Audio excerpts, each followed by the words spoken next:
Wat zoe sto? Boek boer, werkgroep Veilig Boetengebied, er wordt heel iets meer inzet op het ingaan van ondermijning op het platteland. Door dit soort initiatieven en met hulp van toneeldienst de Jong maakt boetensteenders meer inzicht krijgen in deze onderwereld. Het is 200 kantometer af.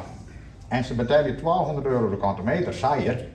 En ze betalen hiervoor, 1200 keer 1200 is €40.000. Hè? Dat speelt wel en we krijgen een prille leegstand de komende jaren, want ik ga zo 1 op een 4 jaar houdt sowieso op. Dus dan, nee, dat is een balhalla voor drugscriminelen. Dus dat kan wel, die moesten we wel bovenop zetten. En dat het al lang geen ver van ons bedshow meer is, docht wel blikken uit de cocaïnewaskerij in Oud-Waard en het drugslab midden in Dokkum.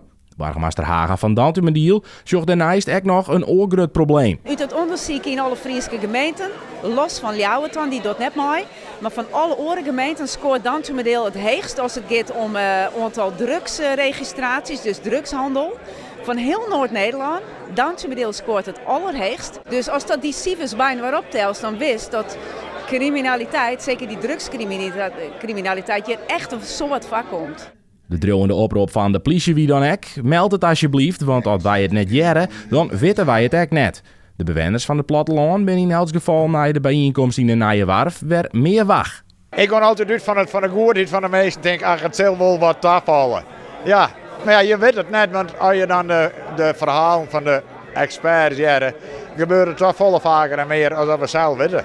Schrok je daar van die anders van? Ja, eigenlijk best wel. Dat met die percentages schermen, ja, dan denk ik van nou, duveltje, dan is er hier op het platteland in Dantumediel en Noordoost-Friesland, wat we doen nog, ja, klopt.